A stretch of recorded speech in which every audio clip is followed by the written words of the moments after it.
Welcome back to Fourth and Pain, the only pro football, pro wrestling show to be hosted by an NFL player and a weight loss champion. Redskins defensive end Adam Carriker is with me. Ancient Japanese proverb: fall down 10 times, get up 11.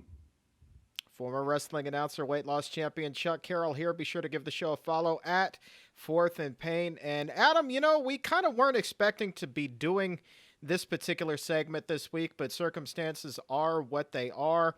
And it comes out Wednesday that you were to go undergo a third surgery.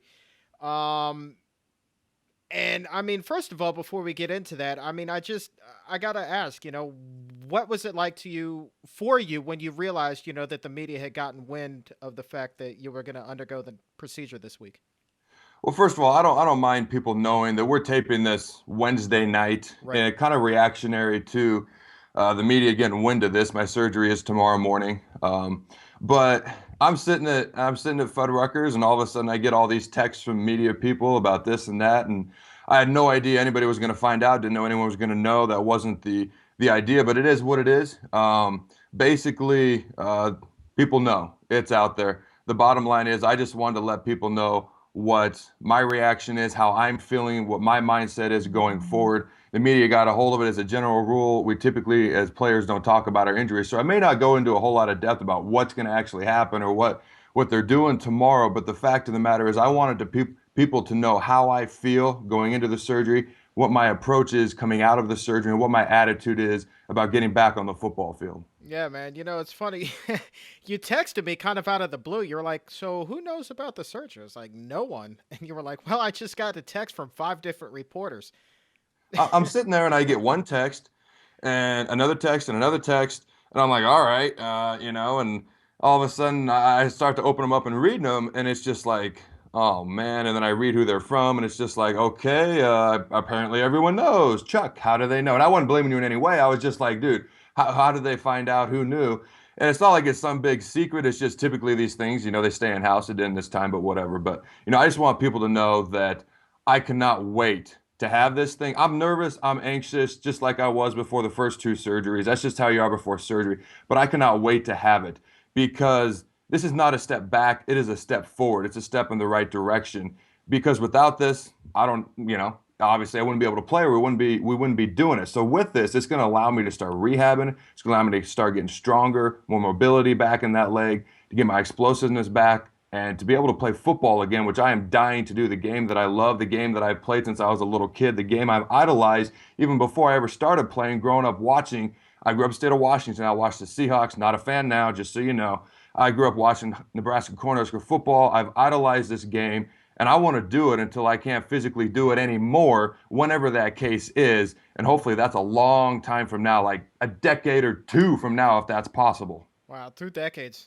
That's the all-time That record would be right there. amazing. Hey, man, I'm on board. Well, let's get the big question out of the way. I mean, everybody wants to know now. You're going to be on the pup list at the start of training camp. So, what's the prognosis moving forward? I don't really know what the timetable is. They haven't really told me yet. A lot of it's going to be determined by what happens tomorrow, what he finds, what he does. I don't know that there's really a timetable yet. What I do know is I'm going to be back at some point. There is no doubt in my mind, without a shadow of a doubt. I can feel it in my heart. I can feel it in my mind. I know from my head to my toes I'm going to be back at some point, and I cannot wait. I am chomping at the bit. I have likened myself to a caged tiger in the past, which is interesting because I was back home for a little bit in Colorado for a couple of weeks, and we went to, I don't know, it's not a zoo. It's like an animal, I don't know what the word is. It's some big word. I'm a football player. I don't know those big words. Past three syllables, I'm in trouble. That's why Redskins is two. I'm safe. But we're walking through, and we're seeing the lions and the grizzly bears, and sure enough, here comes the tigers, and they're all in cages, and they're just pacing back and forth looking at everybody. And I looked at the Tigers, made eye contact with one, and I looked away because I don't want to challenge him. You're not supposed to challenge him. But I was like, I know how that guy feels. And if that door came open, he would come flying out. Someday that door is going to come open, and I'm going to come flying out. Once this surgery is over and I start doing rehab, it's like I've said before. Every day I do rehab, that cage door gets weakened, and I find a weakness, and eventually I'm going to come out of it. Just like, hopefully that tiger never does, but hopefully eventually this one will. Redskins defensive end Adam Carriker and Chuck Carroll here on Fourth and Pain talking about Adam's surgery this week. And Adam, you just talked about your rehab and what it is that you needed to go through to get back on the field. Well, what are your plans moving forward? Since you wake up from the procedure, what are your plans immediately moving forward? The first couple days, you got to kind of recover from surgery. I won't be doing a whole lot, but starting early next week, I'm going to be doing rehab, going to rehab twice a day. Those therapy sessions will eventually get longer and longer. They'll probably just be an hour, hour and a half at the beginning. Then a couple, 3 weeks out, they'll go to 2 to 3 hours twice a day. And then I'll come home at night and I have a little machine that makes my quad contract. It's called a Compex. I'll hook up to that. I have a microcurrent unit, which is supposed to help with the healing process. And I have what's called a CPM machine, which will move my leg up and down. It does it for me. CPM stands for constant passive motion. So I'm working on the strengthening, I'm working on the healing, I'm working on the range of motion. And I'll probably do that for 2 to 3 hours every night. And then I'll hook up to, well, not hook up, but I'll put some ice on to kind of calm down the swelling and any aggravation from what I've been doing. It's going to be 8, 9, 10 hours a day of rehab. And I've told other people this, people that are kind of in my inner circle, my family who knew this was coming out, or I was doing this before the media got a hold of this. And they're kind of like, well, what do you do for 8 or 9 hours a day? It's amazing when you have a goal in your mind, when you're driven by something and you can't wait to accomplish that goal. 8 or 9 hours flies by. And I'm not going to say it's fun all the time. I'm not going to say it's easy. But when you're motivated, it'll fly by. Let's talk about that motivation. And obviously, this being the third procedure, are you frustrated? Are you down? Are you optimistic? I mean, what are you kind of feeling right now? It's interesting. The first surgery, it wasn't I wasn't excited. My season was over. I wasn't excited whatsoever. The second surgery, in this surgery, it's my initial reaction when I found out I had to have him. I had to have him. I cried like a little baby at first, and then I grabbed my Louisville Sluggo, beat the crap, and broke out a few things. And then I did what I always do when it comes to things like this, and I just get the mentality I'm going to stomp a mud hole right in the middle of it because that's my approach to things. Everybody has things in life they have to overcome. I'm no different, and I've had to overcome things in my life. And every time something's been put in front of me, I stone cold in the rock. I stomp a mud hole and it's candy ass, whatever it is, and that's my approach, and that's how I'm approaching this. And I can't wait to stomp a mud hole in whoever I'm facing on the football field when I do get back.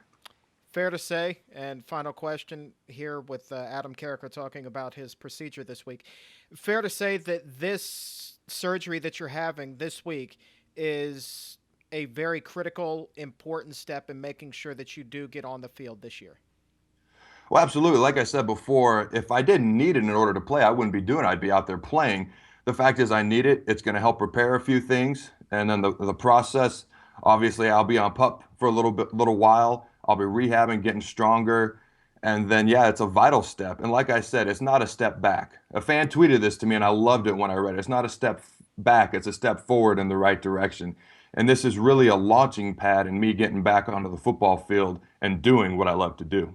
All right, so I lied. Okay, so final question here, and this is just a technicality. You, who's been around the game for a while, if you're on the pup list, how is that different from injured reserve? Are you still going to be allowed to participate in team meetings and things of that nature? In all honesty, I've never been on the pup list before. I know guys who have. IR, obviously, you're done for the year. So you can sit out on the meetings if you want. You got rehab you have to do, but your season is over. The pup list is different, physically and able to perform. And if you're on it throughout training camp, you can come back at any point. If you're on it week one, you're out the first 6 weeks, and then you can practice, and then you can play I believe it's week 8 because you have to practice for 2 weeks. I'm pretty sure. Like I said, I've never been on it. But from what I understand, you can go to meetings, you can work out, you can rehab. You cannot practice until week 6 is up. So, but I'm gonna be doing everything I can. I know the defense, but I'm gonna be up to date on the schemes, whatever they're changing. I'm gonna be watching the film, helping the young guys, talking to the veterans, keeping in touch with them because that chemistry is key. And then I'm not gonna lie to you, from the waist up, I look good and I'm as strong as I've ever been. You gotta understand. Most people would be sad, maybe a little upset right now. They got surgery tomorrow. Like I said, I'm excited. So I'm not here sad. I'm not here to cry. I'm going to crack a couple of jokes, but I'm very serious about what I do. But I'm very lighthearted because I know this is a step in the right direction. I'm not down in the dumps and I'm raring to go. So if I crack a joke, it's okay. But basically, I'm going to keep lifting, and then obviously I'm going to be rehabbing like crazy. Like this is what I'm doing every day in and day out until I step foot back on that football field. All right. If you're a Redskins fan, want to tweet him well wishes, he's at Adam Carriker 94. If nothing else, give him a follow because he's funnier than hell on there. Adam, best of luck with your procedure. Definitely we'll be getting updates from you next week on the show. But right now, we got to take a little break. This is Fourth and Pain. Don't go anywhere. Well, I know that's normally your sign off line, but I want to say something real quick. This is going to be my motto until I get back. I will not be stopped. Hashtag driven.